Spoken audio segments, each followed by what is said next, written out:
Hello दोस्तों, स्वागत है आपका एक नए ब्लॉग में। तो आज मैं आया हुआ हूँ यमुना जी पर। अभी सुबह के करीब 5 बज रहे हैं। तो मैं जल्दी उठ गया था, तो मैंने सोचा आज मैं सुबह ही सुबह यमुना जी पर होके आऊँ। तो आज हम आपको दिखाते हैं कि कहाँ से वसुदेव जी कृष्णा को यमुना पार करके लेके आए थे।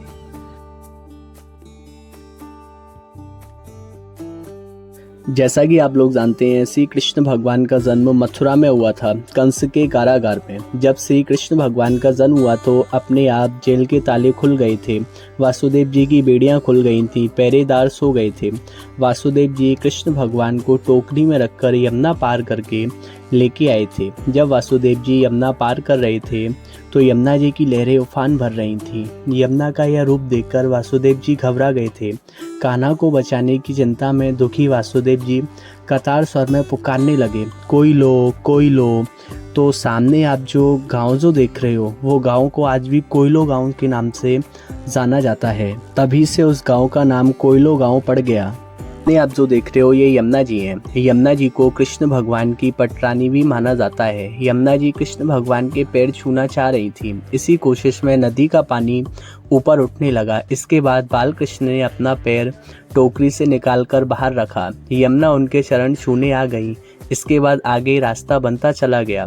बारिश से बचने के लिए शेषनाग फन फैलाकर उनके पीछे चल रहे थे।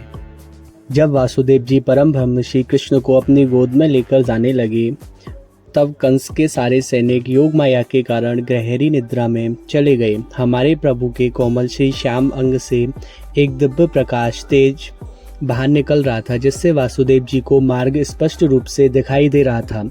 उस वक्त वासुदेव जी के हृदय में भय नहीं बल्कि अपार प्रेम उमड़ रहा था। परम आनंद का अनुभव कर रहे थे, क्योंकि उनकी गोद में ब्रह्मांड का परमानंद जो मौजूद थे।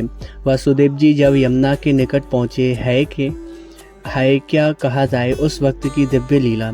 उस वक्त की प्रकृति ने इतना खूबसूरत स्वरूप अपना धारण कर ली जितना कभी नहीं की, क्योंकि आज उसके परमेश्वर श्री कृष्ण जो धरती पर प्रकट हुए।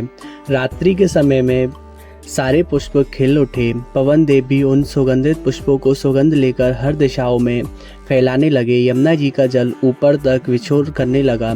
देवी देवता पुष्पों की वर्षा करने लगे। इतना सुंदर, इतना दिव्य रात्रि और प्रकृति इतनी मनमोहक हो गई। वासुदेव जी को अनुभूति होने लगी कि वो धरती पर नहीं बल्कि बैकुंठ लोक में आ गए हैं। उस वक्त हल्की हल्की वर्षा होने लगी, मानो वो वर्षा के रूप में समस्त देवी देवता भगवान का वंदन कर रहे हों। जैसे ही वासुदेव जी भगवान को लेकर यमुना जी में प्रवेश किए, उसी वक्त यमुना जी मानो विकराल रूप धारण कर ली। उनकी लहरें बहुत ऊपर तक उठने लगी, वासुदेव जी को डुबोने का प्रयास कर रही हों ऐसा प्रतीत हो रहा था। पर यमुना जी तो अपने पति परमेश्वर श्री कृष्ण के चरणों को स्पर्श करना चाहती थी, इसलिए वो बार बार अपनी लहरें ऊपर उठ रही थी। उस वक्त जब बारिश थोड़ी तेज होने लगी, तभी हमारे प्रभु के सेवक श्री शेषनाग जी अपना विकराल फनों को फैलाकर श्री कृष्ण और वासुदेव जी को ढक लिए, ताकि वो बारिश में भीगे नहीं। जब भगवान ने देखा कि यमुना जी तब तक मेरे चरणों को स्पर्श नहीं करेंगी, तब तक मेरे पिताजी को डुबोती रहेंगी और उनको कष्ट देंगी, तभी श्री कृष्ण ने छोटे से पांव बाहर निकालते हैं। उसी वक्त यमुना जी का एक विशाल लहर ऊपर तक उठता है और जैसे ही श्री कृष्ण के चरणों को स्पर्श करती हैं, तुरंत ही फिर वासुदेव जी को मार्ग दे देती हैं और वासुदेव जी फिर सरलता से यमुना पार कर उतर जाते हैं।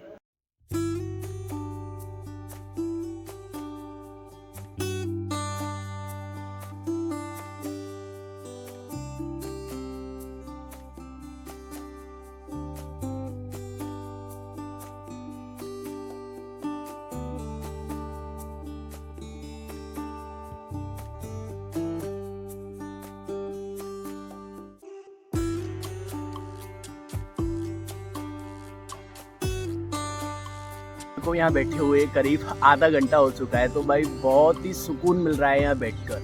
मैं तो सोच रहा हूँ कि डेली यहाँ सुबह सुबह आया करूँ यमुना जी के दर्शन के लिए और थोड़ी देर यहाँ बैठकर मेडिटेशन किया करूँ। आप ही देख सकते हो कितना प्यारा व्यू आ रहा है, देखिए एकदम अलग ही नज़ारा है भाई सुबह सुबह का तो यहाँ। और देखो मुझे एक प्यारा सा दोस्ती मिला है, इसके लिए मैं खाना भी लेके आया था, तो ये बैठ के मज़े से अपना खाना खा रहा है और आनंद ले रहा है। अलग ही नज़ारा है भाई सुबह सुबह का यहाँ बैठकर। यमुना घाट पे अलग ही सुकून मिल रहा है यहाँ बैठ के। तो आज के ब्लॉग में बस इतना ही। आई होप आपको यह ब्लॉग अच्छा लगा होगा, बट ब्लॉग इतना ज़्यादा खास नहीं रहा है क्योंकि भाई एक छोटा सा यूट्यूबर हूँ। जितना हो सका है मुझसे उतना मैंने अच्छा बनाने की कोशिश की है। पर बाय द वे जैसे जैसे उठते जाएंगे वैसे वैसे अच्छे ब्लॉग्स आते जाएंगे। तो आप सभी का काम है ब्लॉग को शेयर करना एंड सपोर्ट करना। तो राधे राधे सभी को, मिलते हैं फिर किसी नेक्स्ट ब्लॉग में। तब तक बने रहिए हमारे साथ। तो बस ब्लॉग एंड।